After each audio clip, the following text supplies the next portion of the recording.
Good morning. I'm Harley Schlanger from the LaRouche organization with your daily update for February 25th, 2021. Today we're going to be looking at the question of why is it that we are still engaged, the United States and NATO and Western nations are still engaged in endless wars and global military deployments. And what is the reason for a push to expand that, including moves to bring NATO into the South China Sea, into the Indo-Pacific region, and establish new military blocs? What's behind this? Now, I'm sure most of you remember that President Trump famously called in 2016 during his campaign for an end to the endless wars. He pointed out that these wars are killing and maiming American servicemen and women, that they're costing trillions of dollars, they're destroying nations, they're breeding anti-Americanism and new terrorists, and have no relationship to improving the security for people in the United States and Western Europe. Trump said we must end these wars, and toward that end, he said he would establish friendly collaborative relations with Russia President Putin, and would also work to do the same with Chinese President Xi Jinping. In both cases, there was a real effort made by the president to break the policy that had existed with Bush and Obama before him of provocation and confrontation with these countries. And the president had a very significant meeting with Russia's President Putin in 2018, had several very successful visits with Xi Jinping, including one to China. But what happened? Well, you had a reaction. Well, actually, let's look at the positive side. What happened? You had collaboration between the US military and Russian military in Syria that brought down the ISIS caliphate and severely turned back the so-called Islamic terrorist movement that was spreading throughout that whole region with the aid and support of networks from the CIA and military consultants under Barack Obama. So that was very significant and positive. Now, at the same time, you had motion in North Korea toward ending the nuclear threat. And what was that based on? Collaboration between President Trump with Russia and China, also with Japan and South Korea. But these efforts were sabotaged. They were sabotaged by some in his administration, such as John Bolton, such as Pompeo, who's a high-level war hawk, people like Christopher Wray, Esper at the Defense Department. This was the neoconservative war hawk faction that used false flags as a basis for sanctions and other provocations to continue the policies putting us on a potential course toward war with Russia and China. At the same time, you had Republicans and Democrats in the Congress who were part of the war party. In the Democratic side, it was Russiagate. The attempts by the president to work with Vladimir Putin and work with Russia were led to taunts that Trump was a Russian agent. The whole phony Russiagate story, which continued over not only his presidency, but continues to this day without any evidence, was designed to sabotage the potential to work with Putin. And with the Republicans, you had nutcases like Ted Cruz, Marco Rubio, who are totally in bed with the military-industrial complex and work with Democrats who have the same view, like Menendez of New Jersey, that are committed to the idea of a $750 billion a year annual expenditure on military deployments, wars, and confrontations. And this is continuing. You have Cruz and Rubio out front today attacking the Russians and the Chinese as enemies of the United States. So by the end of 2020, relations between Russia and China and the United States had hit a new low with the sanctions and so on. In other words, the military-industrial complex had successfully intervened to thwart President Trump's intention to break from the Bush-Obama geopolitical doctrine and to form an alliance or a cooperation at least among sovereign nation states, including Russia and China. Now, part of this was driven by the desire for regime change based on something called the responsibility to protect. This is a classic British doctrine, which basically says that there are human rights violations in many countries, they're anti-democratic, and it's the responsibility of the powers, especially the US and the United Kingdom, to intervene against those countries, including using military power to overthrow them, as happened in Libya and was attempted in Syria, and also happened in Iraq, and continues to go on in Afghanistan. Now, some of the people behind that include the notorious financial swindler George Soros. It includes think tanks such as the Atlantic Council, the Royal Institute of International Affairs, the Council on Foreign Relations. It includes the whole leadership of NATO. And these are forces that are committed to using these phony ideas such as responsibility to protect. Do they really care about human rights? What about the human rights of Julian Assange, who exposed illegal wars, corruption, war crimes? That's his crime. That's why he's rotting in a prison in Britain. So if they're really committed to human rights, why are they supporting the suppression, not just of Julian Assange, but now the suppression of free speech in the United States? So this responsibility to protect, to defend the constitutional rights in our country and extend them everywhere, that's nonsense. It's clearly nonsense.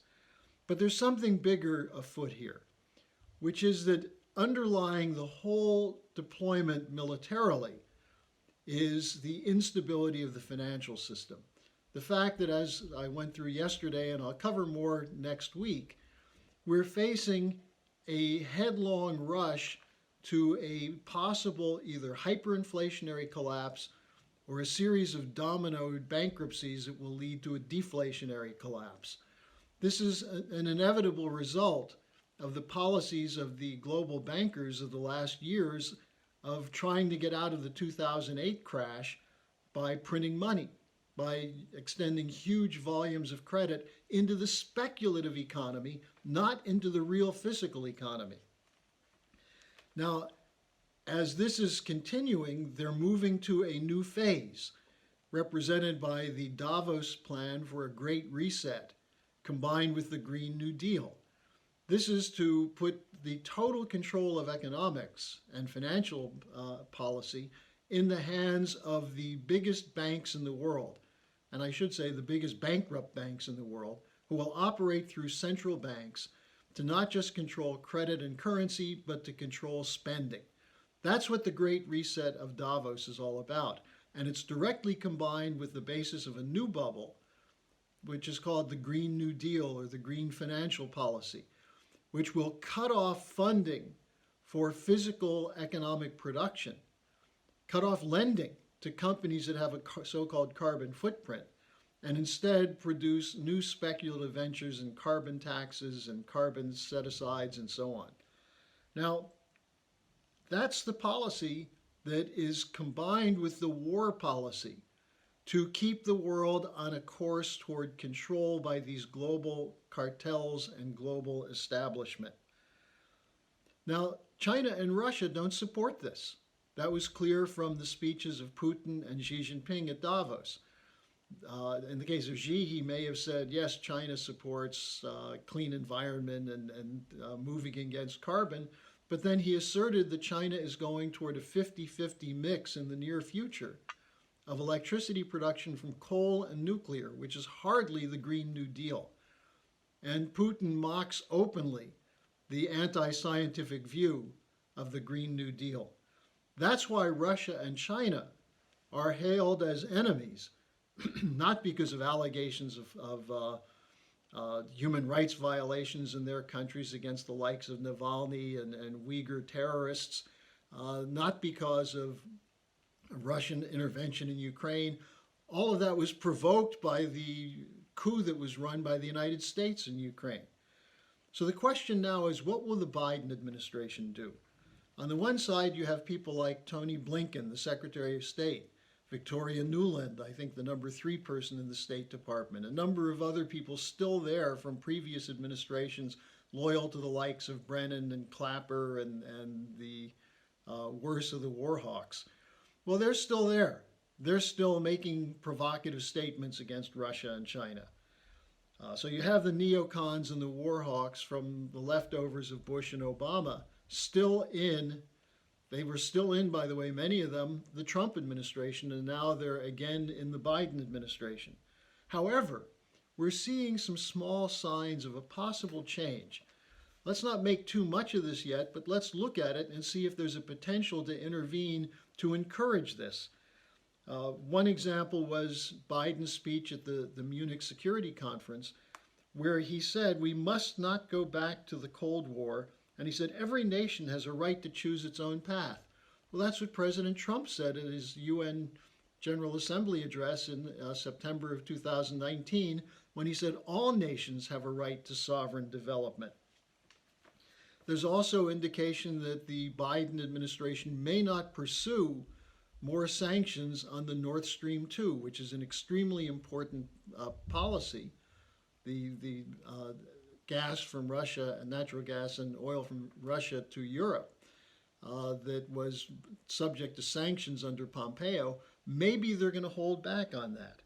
And the Chinese foreign minister said these are welcome signs, but we must stick to the principle of no interference in other nations' affairs. Well, that's what national sovereignty is about. As you wish to have your own sovereign right to act for the interests of your nation, you extend that to other nations as well. That's what President Trump said at the United Nations. Will that be the policy of Biden? Well, we'll see. But what does it mean for us? What does it mean for the people? We have to have a mobilization to support the best approach to the idea of sovereign relations among sovereign nation states. And that was Lyndon LaRouche's call for a 4-power agreement. And what LaRouche said is the most important relationship will be the U.S. and China, because the U.S. and China are the 2 largest economic powers, and that there's no inherent reason for conflict between them. In fact, the potential for collaboration is so important and so great. Secondly, you bring in Russia, where again the Russians have shown a willingness to work with the United States. The idea that Putin is some low-level, dirty KGB agent who's enormously corrupt, that comes from the same human rights mafia that's been running false flag operations to produce more wars for the last 20, 30 years. The fact is that if you bring in Russia and China with the United States and then add India, you create the basis for more countries to become involved. The alternative is containment of Russia and China, military containment, and the danger that this will explode into a war which would become a nuclear war. So the verdict is not yet determined which way the Biden administration will go. But with Russia and China opposing the Great Reset and the Green New Deal, the door is open for the United States to work with them. It means Biden will have to drop the insanity of the Green New Deal, which hopefully after the Texas deep freeze becomes more clear to him why he should do that. So can we end these endless wars? We have to. We have no choice. So thanks for joining me today. Tomorrow is Friday, and we'll have Friday questions. If you have questions for me, send them to me at harleysch@gmail.com. See you then.